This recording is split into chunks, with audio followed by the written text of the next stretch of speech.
man. Thanks so much for joining me. Really appreciate it. No, thank you for having me. You've always been good to me. So, at the first time we Thank spoke, we were in the library. Now we're in each other's bedrooms. we are, yeah. So we moved up from the library to the bedrooms, man. It's a big come up. You know what I'm saying? Yeah. Library to Sure. what's it called? Bedroom. Uh, Dave, tell me, getting started in comedy. How did you get started? Why did you want to get started? What was going on with you?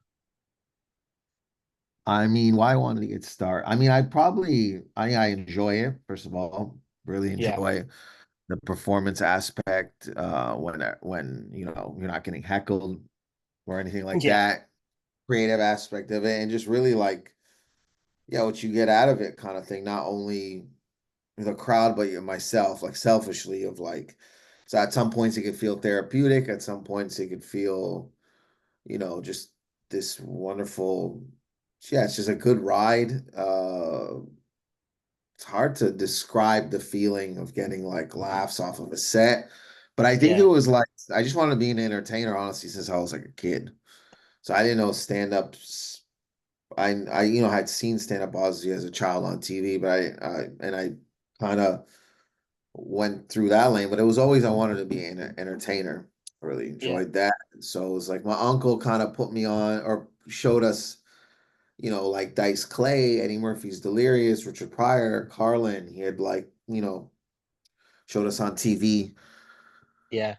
comedians like that. So I just really took a liking to Richard Pryor and his comedy. And I think from there I was really like, driven to figure out or try to figure out, not figure out, but like understand what, why people were so, why I was drawn to Richard Pryor's comedy. And then it kind of became like just a real big influence of like, then you'd hear people say that, he was just being himself up there, the closest version. And that's kind of where I was like, oh, I want to do that. That's how Yeah. that's kind of. Was there ever the fear of performing in front of people, or was it natural for you? I mean, there's always nerves. I think I was nervous, but I don't really know. Maybe the nerves was fear too, but like I always knew I wanted to do it, so I would have to push past that. But yeah, Hmm. you always, you'd hope to be known. That was a driving force too. Becoming well known. Like you see people like Eddie and Richard and how famous they could be, and it was just kind of alluring. You know. Yeah, yeah. I know we've spoken before, and I remember you telling a story of what was it? Did you perform in front of the Iron Sheik? You something about the Iron Sheik? Am I getting stories mixed up? Probably I never really, no, I've never performed in front of the Iron Sheik at all. I I'm mean, thinking of a wrestler, maybe some other wrestler. I don't know, or maybe I'm thinking uh, of someone else. not really performed. I mean, I remember meeting Bret Hart and being super nervous, but no, I don't think I've Yeah, ever performed in that front must of, that must be someone else. yeah.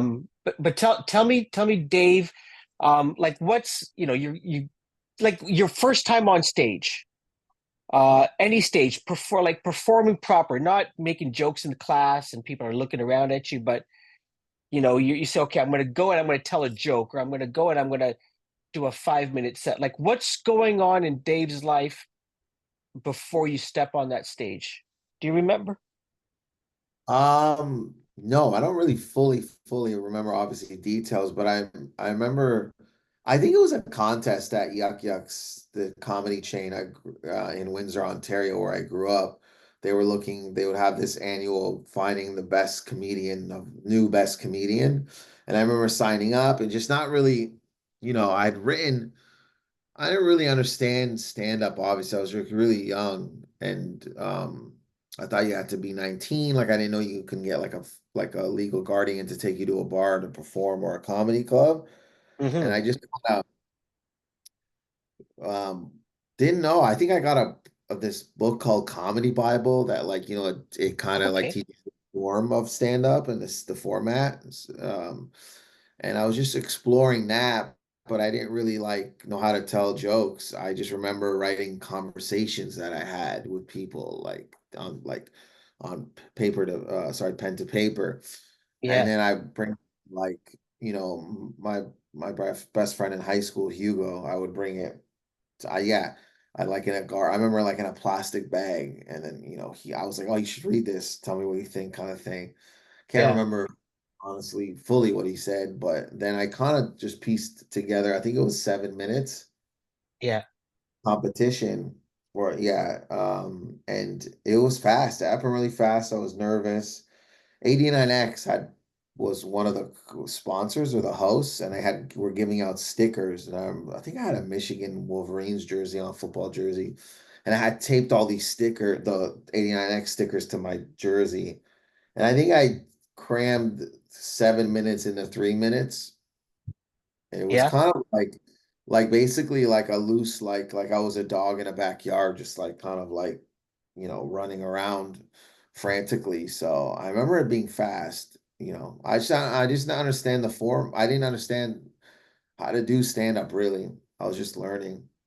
Okay. Do you remember your first joke? Maybe not the first, but I remember there was a bit in there where, I mean, I don't even know if it's a bit. I was like, when you're in the bathroom doing a number two and you hear somebody come in like publicly in the public stall, you kind of like, you kind of try to lower yourself to close to water so it doesn't make that sound because you think it's going to amplify outside.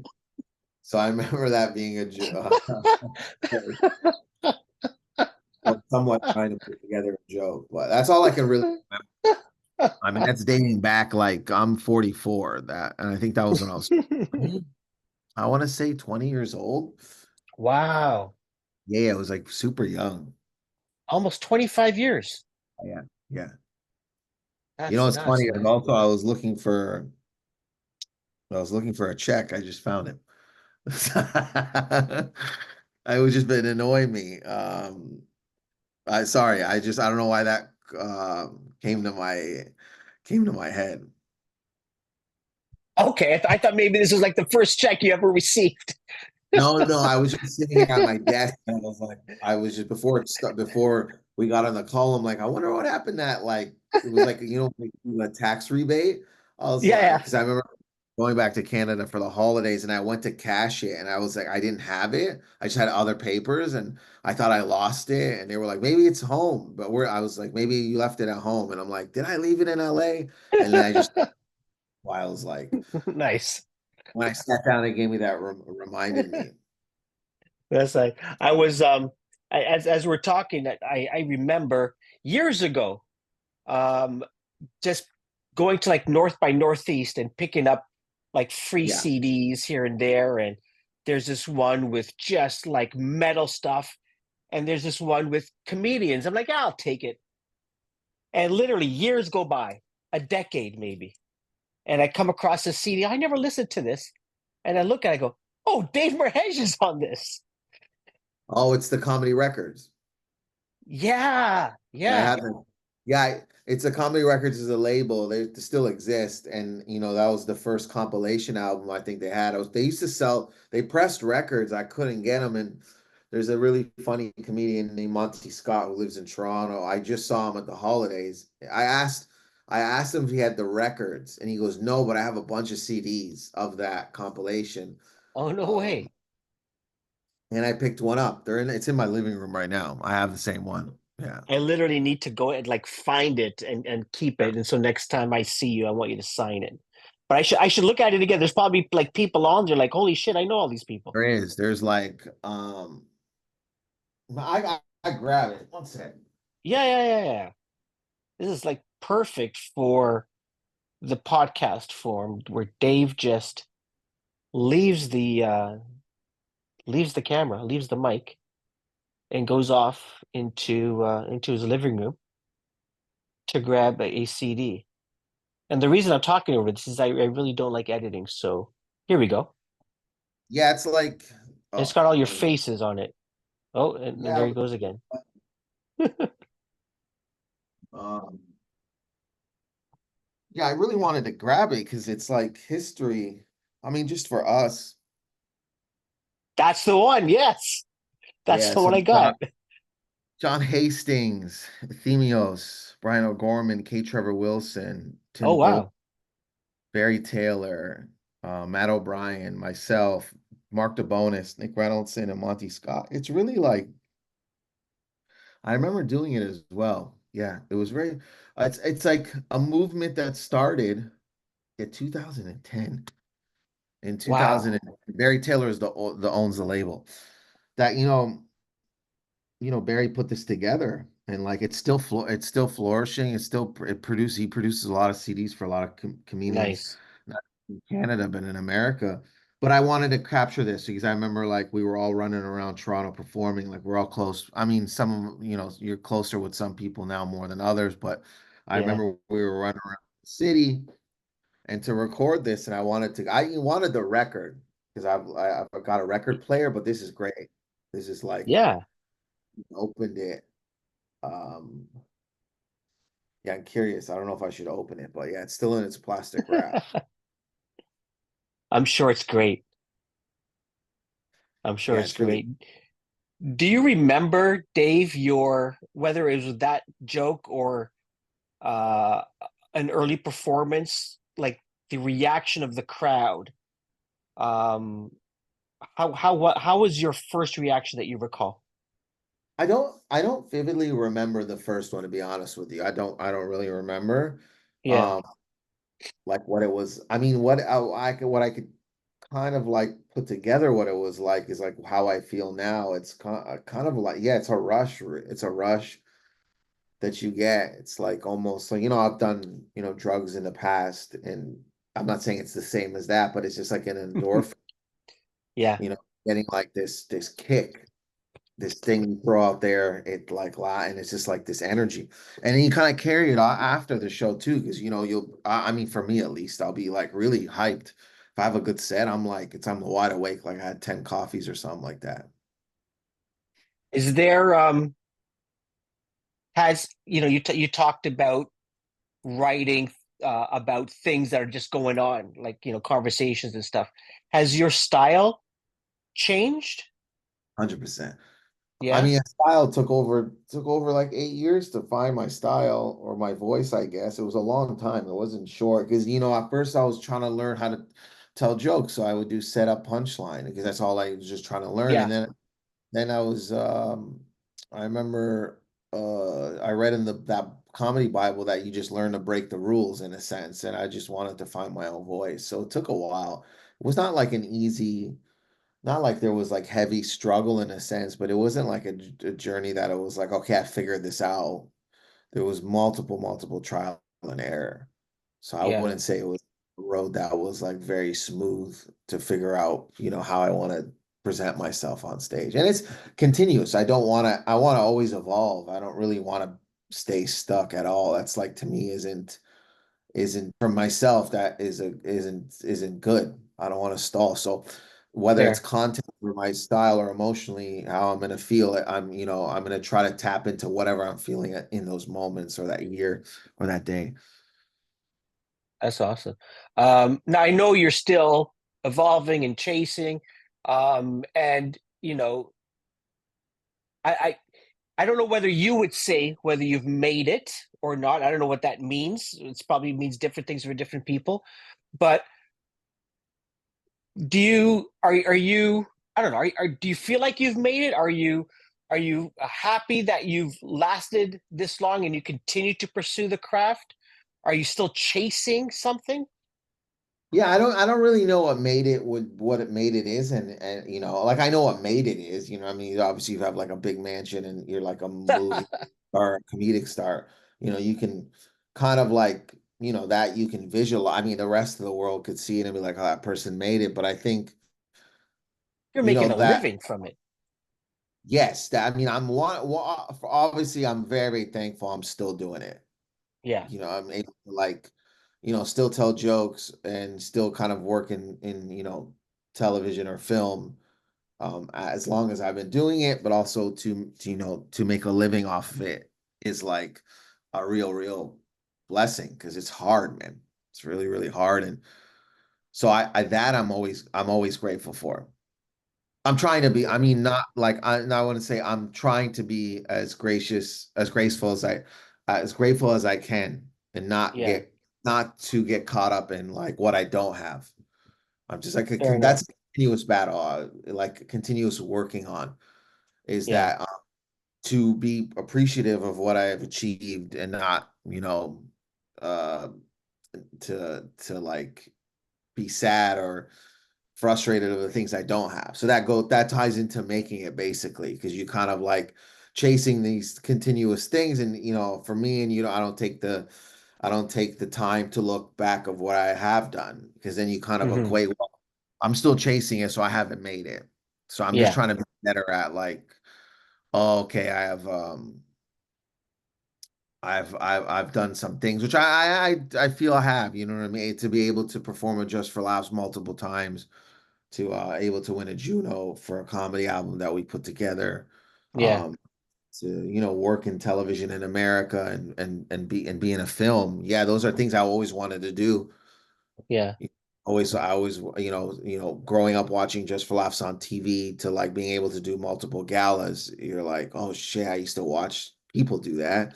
And then to be in a film and TV, you're like, in Canada and in America, you're like, man, that's what I wanted. Whether it's like to a magnitude, like a high magnitude, where everybody knows who you are. I mean, that's still the goal. But Hmm. like, but just the ability to get on TV, I'm Yeah. proud of. Yeah. That's awesome. My anti Um, question. Tell me about uh quickly your experience with sometimes the movie. Yeah, Sometimes I think about dying. correct. That was I was I you're an acquaintance, we're not the best of buddies or anything like that.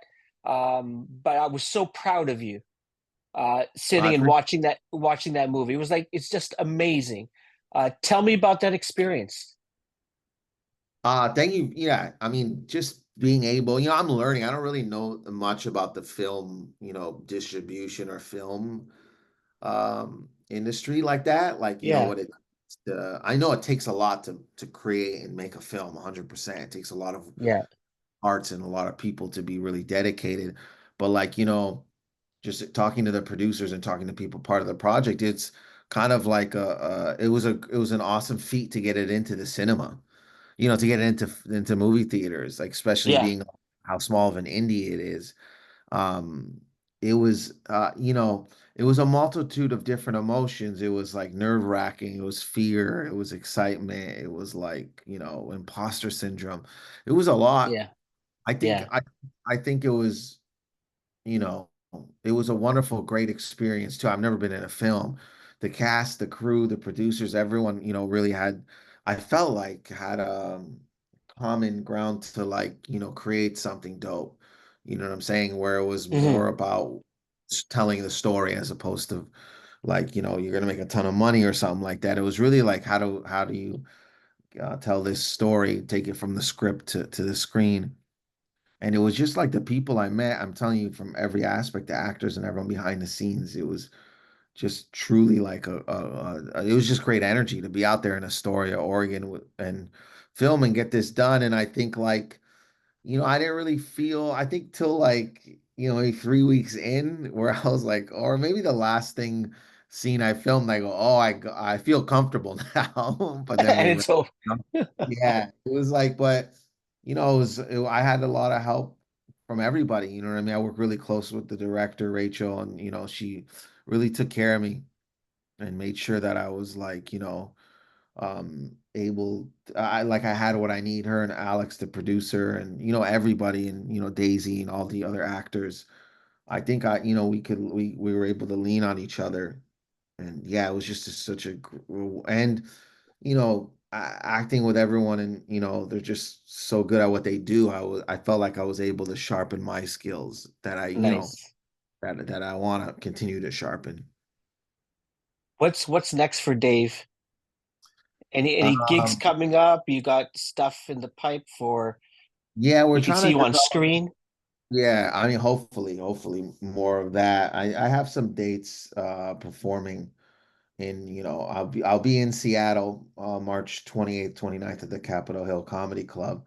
Toronto as well, March 21st, 21st, sorry, at the Comedy Bar Danforth. I don't think the link for the tickets has gone up, but like trying to get out more, trying to be out on the road in the later in the year, like Yeah, after after January, February, and we're working on some things. Hopefully, they'll come to fruition this year.